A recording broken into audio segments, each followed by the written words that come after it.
আসসালামু আলাইকুম। হ্যালো দর্শক, welcome back to my channel. আজকের রেসিপি একদমই ভিন্নধর্মী একটি ইফতার, যেটা আপনারা চিড়া আর আলু দিয়ে তৈরি করতে পারবেন। এটাকে বিহারি কোণ বলা হয়, যেটা আমি চিড়া আর আলু দিয়ে তৈরি করব। আশা করি আমার আজকের এই ইফতার রেসিপিটি আপনাদের ভালো লাগবে। চলুন তাহলে দেখে নিই রেসিপিটি পুরো প্রস্তুত প্রণালী। প্রথমে একটা চালনি নিয়ে নিচ্ছি, এর মধ্যে নিয়ে নিচ্ছি 1 কাপ পরিমাণ চিড়া। এখন এই চিড়াটাকে আমি খুবই ভালোভাবে ধুয়ে নিব। নরমাল পানি দিয়ে আমি এটাকে ভালোভাবে 3-4 বার ধুয়ে নেব।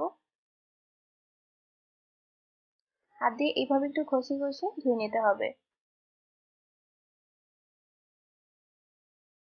আর ধুয়ে নেওয়া হয়ে গেলে আমি এক্সট্রা পানিটাকে ফেলে দিব, আর এভাবেই চালনির মধ্যে 10 থেকে 15 মিনিট রেখে দিব। 10 থেকে 15 মিনিটের মধ্যে এক্সট্রা পানিটা ঝরে গেছে আর চিড়াটা ফুলে গেছে, অনেকটা ঝরঝরে হয়ে গেছে, ঠিক এরকম।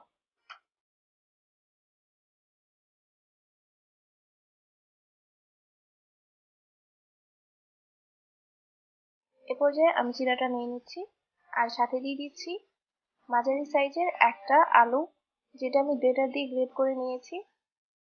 আর দিয়ে দিচ্ছি 2 টেবিল চামচ পরিমাণ পেঁয়াজ কুচি, 1 টেবিল চামচ পরিমাণ কাঁচামরিচ কুচি, ফ্রেশ ধনিয়া পাতার কুচি 1/4 কাপ পরিমাণ। আর এখানে আমি চটপটির মশলা নিয়েছি হাফ টেবিল চামচ। আপনারা চাইলে এর পরিবর্তে চাট মশলাটা ব্যবহার করতে পারেন।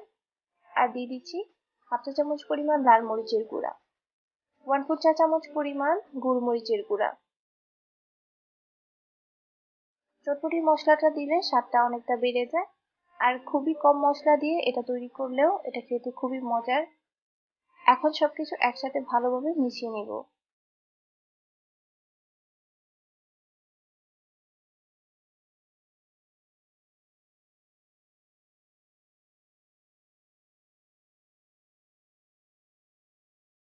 সবকিছু ভালোভাবে মিশানো হয়ে গেছে। এ পর্যায়ে হাতের মধ্যে একটু সামান্য তেল লাগিয়ে আমি এটাকে কোণে শেপ দিব। একটু চেপে চেপে ভালোভাবে কোণে শেপটা দিতে হবে।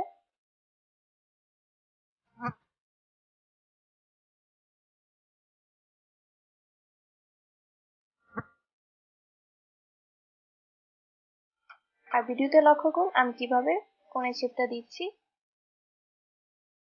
খেয়াল রাখতে হবে যাতে কোনো ফাটল না থাকে, কোণটা একদম স্মুথ হয়। এর জন্যই সবকিছু আগে ভালোভাবে মিশিয়ে নিতে হবে, তাহলে খুবই ইজিলি এই শেপটা দেওয়া যাবে। এই যে দেখুন, এইভাবে শেপটা দিতে হবে। হয়ে গেছে, এরকম ভাবে আমি সবগুলো তৈরি করে নিব।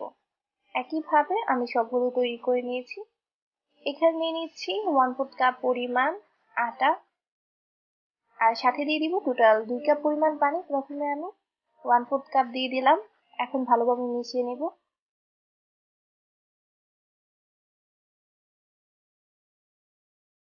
তারপর আবার আমি 1/4 কাপ দিয়ে দিলাম।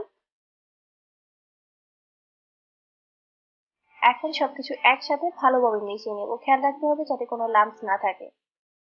দিয়ে দিচ্ছি স্বাদ মতো লবণ, হাফ চা চামচ পরিমাণ চিলি ফ্লেক্স।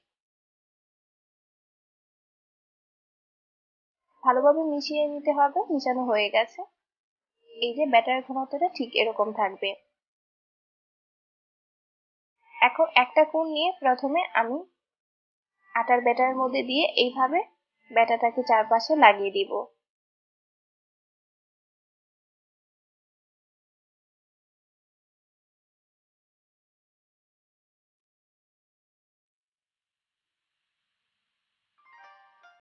তারপর এটাকে সরাসরি দিয়ে দিব ব্রেড ক্রামের মধ্যে।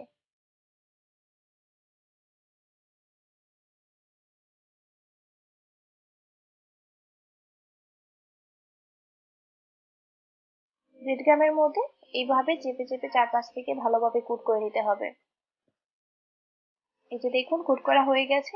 এরকম করে আমি সবগুলো কুট করে নিয়েছি। আর এখন যদি আপনারা এগুলোকে ফ্রোজেন করতে চান, তাহলে যে কোনো জিপলক ব্যাগ কিংবা এরকম একটা এয়ার টাইট বক্সের মধ্যে ভরে নিতে পারেন। তারপর উপরের যে ঢাকনা সেটাকে লাগিয়ে আপনারা ডিপ ফ্রিজে রেখে 1 মাস পর্যন্ত সংরক্ষণ করতে পারবেন। ইফতারের আগে নর্মাল টেম্পারেচারে এনে ভেজে নিলেই হয়ে যাবে।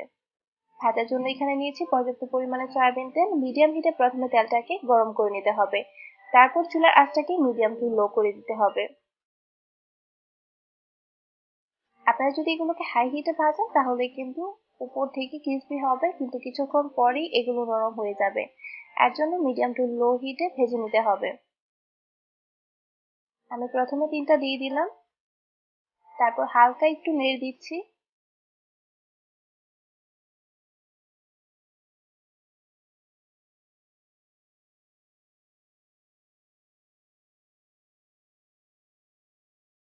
কিছুক্ষণ পর পর উল্টিয়ে দিব, অপেক্ষা করব লালচে গোল্ডেন হয়ে যাওয়ার আগ পর্যন্ত। লক্ষ্য করুন খুবই সুন্দরভাবে ভাজা হয়ে গেছে, লালচে গোল্ডেন কালার হয়ে গেছে। এখন এগুলোকে উঠিয়ে নিব। উঠিয়ে একটা কিচেন টিস্যু পেপারের উপর রাখবো। ঠিক এরকম ভাবে আমি বাকি সবগুলো ভেজে নিব। একইভাবে আমি সবগুলো ভেজে নিয়েছি। অল্প উপকরণে তৈরি মজাদার ইফতার রেসিপিটি আপনাদের ভালো লাগলে বাসায় ট্রাই করতে পারেন। আজকের মতো এখানেই বিদায় নিচ্ছি। সবাই ভালো থাকবেন, সুস্থ থাকবেন। আল্লাহ হাফেজ।